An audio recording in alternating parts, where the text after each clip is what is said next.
നമസ്കാരം. കോൺഗ്രസിലെ സ്ത്രീലമ്പടന്മാർക്കെതിരെ മുഖ്യമന്ത്രി പിണറായി വിജയൻ ആഞ്ഞടിക്കുന്നത് ഒരു പുതിയ വാർത്തയല്ല. ഏറ്റവും ഒടുക്കം രാഹുൽ മാങ്കൂട്ടത്തിൽ വിഷയത്തിലടക്കം മുഖ്യമന്ത്രി പറഞ്ഞതൊക്കെ നമ്മൾ കേട്ടതാണ്. എന്നാൽ തന്റെ ചുറ്റുംപുറവും സ്ത്രീലമ്പടന്മാർ നിൽക്കവേ അവരെ സംരക്ഷിക്കുന്നതാണ് പിണറായി എന്നതാണ് ഏറ്റവും പ്രധാനപ്പെട്ട ആക്ഷേപം. ചീഫ് സെക്രട്ടറി ഡോക്ടർ എ ജയതിലകിനെതിരെ ഉൾപ്പെടെ നിലനിൽക്കുന്ന ലൈംഗിക കുറ്റങ്ങൾ അല്ലെങ്കിൽ ലൈംഗിക ആരോപണങ്ങൾ ഇതിനൊന്നും തന്നെ മുഖ്യമന്ത്രി ഏതെങ്കിലും തരത്തിൽ പ്രതികരിച്ചതായോ അല്ലെങ്കിൽ അത്തരത്തിലുള്ള ആരോപണം നേരിടുന്ന ആളുകളെ നിയമത്തിന് മുന്നിൽ കൊണ്ടുവരാനോ അദ്ദേഹം ഒന്നും ചെയ്യുന്നില്ല. മുഖ്യമന്ത്രിയുടെ ഓഫീസിനാണ് യുവതി ജയതിലകിനെതിരെ പരാതി നൽകുന്നത്. ഈ പരാതി നൽകിയിട്ട് 2 വർഷം കഴിഞ്ഞിട്ടുണ്ട്. 2 വർഷമായി ഇത് പൂഴ്ത്തിവെച്ചിരിക്കുകയാണ്. ഇക്കാര്യം ചൂണ്ടിക്കാട്ടി മാസങ്ങൾക്ക് മുൻപ് സെക്രട്ടേറിയറ്റിലെ വനിതാ ജീവനക്കാരും സെക്രട്ടേറിയറ്റ് സംരക്ഷണ സമിതിയും മുഖ്യമന്ത്രിക്ക് നേരിട്ട് നിവേദനം നൽകിയിരുന്നു. എന്നിട്ടും അന്വേഷണം നടത്താൻ തയ്യാറല്ല എന്നും ആക്ഷേപമുയർന്നു. കോൺഗ്രസിലെ സ്ത്രീലമ്പടന്മാർക്കെതിരെ മുഖ്യമന്ത്രി ആഞ്ഞടിക്കുമ്പോഴാണ് ഈ വിവാദവും ആളിക്കത്തുന്നത്. മുഖ്യമന്ത്രിയുടെ ഓഫീസിലും ഇടത് MLA-മാരിലും മന്ത്രിമാരിലുമെല്ലാം പീഡന ആരോപണത്തിൽ കുടുങ്ങിയവരുണ്ട്. 2 വർഷം മുൻപാണ് ജയതിലകിനെതിരെ പീഡനവും ലൈംഗിക വൈകൃതവും ആരോപിച്ച് യുവതി പരാതി നൽകുന്നത്. ആ സമയത്ത് ധനവകുപ്പിന്റെ അഡീഷണൽ സെക്രട്ടറി ആയിരുന്നു ജയതിലക്. എന്നാൽ ഇത്രയും ഗൗരവമായ വിഷയമായിട്ടും FIR രജിസ്റ്റർ ചെയ്യാനോ നടപടിയെടുക്കാനോ മുഖ്യമന്ത്രി തയ്യാറായിട്ടില്ലെന്ന വാർത്തയും ഇതിനോടകം തന്നെ റിപ്പോർട്ട് ചെയ്യപ്പെട്ടിട്ടുണ്ട്. ഇതിനു പുറമെ നിരവധി വനിതാ ഉദ്യോഗസ്ഥരുടെ പരാതിയും ജയതിലകിനെതിരെ മുഖ്യമന്ത്രിക്ക് ലഭിച്ചിട്ടുണ്ട്.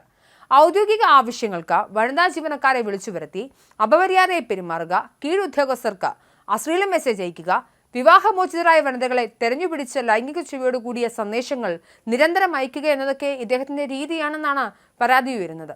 ജയതിലകിനെതിരെ ഛത്തീസ്ഗഡിൽ പോക്സോ കേസ് നിലവിലുണ്ട്. മുൻ ഭാര്യ ഇക്കാര്യം ചൂണ്ടിക്കാട്ടി മുഖ്യമന്ത്രിയെ സമീപിച്ചെങ്കിലും അത് പരിഗണിച്ചില്ല. ജയതിലകിന് സ്ഥാനക്കയറ്റം നൽകരുതെന്ന് ഇടത് സർവീസ് സംഘടനകൾ അടക്കം ആവശ്യപ്പെട്ടിട്ടും മുഖ്യമന്ത്രി അതും ഗൗനിച്ചില്ലെന്ന വാർത്തകളുണ്ട്. ജനം TV അടക്കമുള്ള മാധ്യമങ്ങൾ അത് റിപ്പോർട്ട് ചെയ്തിട്ടുണ്ട്. കേരളത്തിലെ ഉന്നത ഭരണതലത്തിൽ വർഷങ്ങളായി തുടരുന്ന ലൈംഗിക അതിക്രമത്തിന്റെയും അധികാര ദുർവിനിയോഗത്തിന്റെയും ഞെട്ടിക്കുന്ന വിവരങ്ങളാണ് പുറത്തുവരുന്നത്. കേരളത്തിലെ മുതിർന്ന IAS ഉദ്യോഗസ്ഥനെതിരായുള്ള ഗുരുതര സ്വഭാവമുള്ള കുറ്റകൃത്യങ്ങൾ അടങ്ങിയ രേഖയാണ് മുഖ്യമന്ത്രിയുടെ ഓഫീസിൽ 2 വർഷത്തിലധികമായി നടപടിയെടുക്കാതെ കിടക്കുന്നത്. വിവാഹേതര ബന്ധവുമായി ബന്ധപ്പെട്ട സാമ്പത്തിക തട്ടിപ്പുകൾ, ഛത്തീസ്ഗഡിലെ പ്രായപൂർത്തിയാകാത്ത പെൺകുട്ടിയത് ഉൾപ്പെടുന്ന പീഡന പരാതി, കോടികളുടെ അഴിമതി എന്നിവയ്ക്കൊപ്പം ഈ ഉദ്യോഗസ്ഥൻ അധികാരം ഉപയോഗിച്ച് കീഴ്ജീവനക്കാരികളെ ലൈംഗിക ചൂഷണം നടത്തിയെന്നാണ് അതിജീവിതം ഉയർത്തുന്ന പ്രധാന ആരോപണം.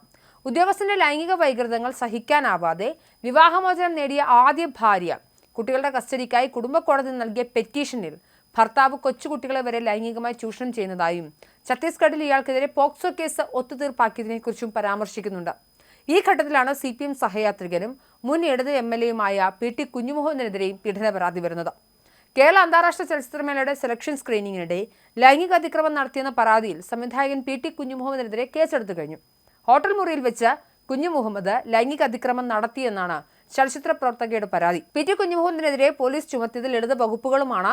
മാത്രമല്ല, ഈ യുവതി പരാതി നൽകിയതിനു ശേഷം 13 ദിവസങ്ങൾ മുഖ്യമന്ത്രിയുടെ ഓഫീസ് യാതൊരു തരത്തിലുള്ള ആക്ഷനും എടുത്തില്ല. അതിനുശേഷമാണ് പോലീസ് പരാതി സ്വീകരിക്കുന്നത്, അല്ലെങ്കിൽ പോലീസിലേക്ക് പരാതി മുഖ്യമന്ത്രിയുടെ ഓഫീസിൽ നിന്നും അയക്കുന്നത്. അതായത് PT കുഞ്ഞുമുഹമ്മദിനെ സംരക്ഷിക്കുക എന്നുള്ളത് മുഖ്യമന്ത്രിയുടെ ഒരു ആവശ്യമായിരുന്നു എന്ന് പോലും നമുക്ക് തോന്നിപ്പോകുന്ന കാര്യമുണ്ട്. എന്തായാലും മുൻ MLA-ആണ്, CPM-ന്റെ സഹയാത്രികനാണ്, പാർട്ടി പ്രവർത്തകനാണ്. അതുകൊണ്ട് തന്നെ PT കുഞ്ഞുമുഹമ്മദിനെ സംരക്ഷിക്കേണ്ടുന്നതും ഈ ഒരു ഘട്ടത്തിൽ, പ്രത്യേകിച്ച് തദ്ദേശ തെരഞ്ഞെടുപ്പ് അടക്കമുള്ള തെരഞ്ഞെടുപ്പ് വരുന്ന സാഹചര്യത്തിൽ സംരക്ഷിക്കേണ്ടത് പിണറായി വിജയന്റെ ആവശ്യം കൂടി ആയിപ്പോയിട്ടുണ്ട്.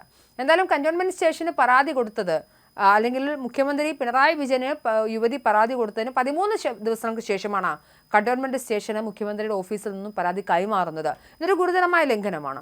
ഇതൊന്നും നമുക്ക് പുതിയൊരു കാര്യമല്ല. അത് പല MLA-മാർ ഈ പീഡനത്തിന്റെ തീവ്രത അളക്കുന്ന ഒരു പ്രത്യേക പാർട്ടിയാണ് CPM. അതുകൊണ്ട് തന്നെ ഇവരെ സംബന്ധിച്ചൊരു പുതിയ സംഭവമല്ല. പക്ഷേ മാധ്യമപ്രവർത്തക എന്ന രീതിയിൽ ഇതൊക്കെ നമുക്ക് സംസാരിക്കേണ്ടതുണ്ട്, ചർച്ച ചെയ്യേണ്ടതുണ്ട്. അവൾക്കൊപ്പം എന്ന് പറഞ്ഞ ദിലീപ് വിഷയത്തിലടക്കം അതിജീവിതയ്ക്കൊപ്പം നിൽക്കുകയും എന്നാൽ പാർട്ടി ഗുണ്ടകൾ അല്ലെങ്കിൽ പാർട്ടിയുടെ അനുഭാവികൾ അല്ലെങ്കിൽ തൻ്റെ സഹപ്രവർത്തകർ, തൻ്റെ രാഷ്ട്രീയ പശ്ചാത്തലത്തിൽ നിൽക്കുന്ന ആളുകൾ സ്ത്രീകളെ പീഡിപ്പിക്കുകയും അവരെ ലൈംഗികമായി ചൂഷണം ചെയ്യുകയും ചെയ്യുന്ന സാഹചര്യത്തിൽ അത് അവൾക്കൊപ്പമല്ല അവനൊപ്പമാകുന്ന പ്രത്യേക ഒരു രാഷ്ട്രീയമാണ് പിണറായി വിജയൻ എന്നാണ് മനസ്സിലാക്കേണ്ടത്.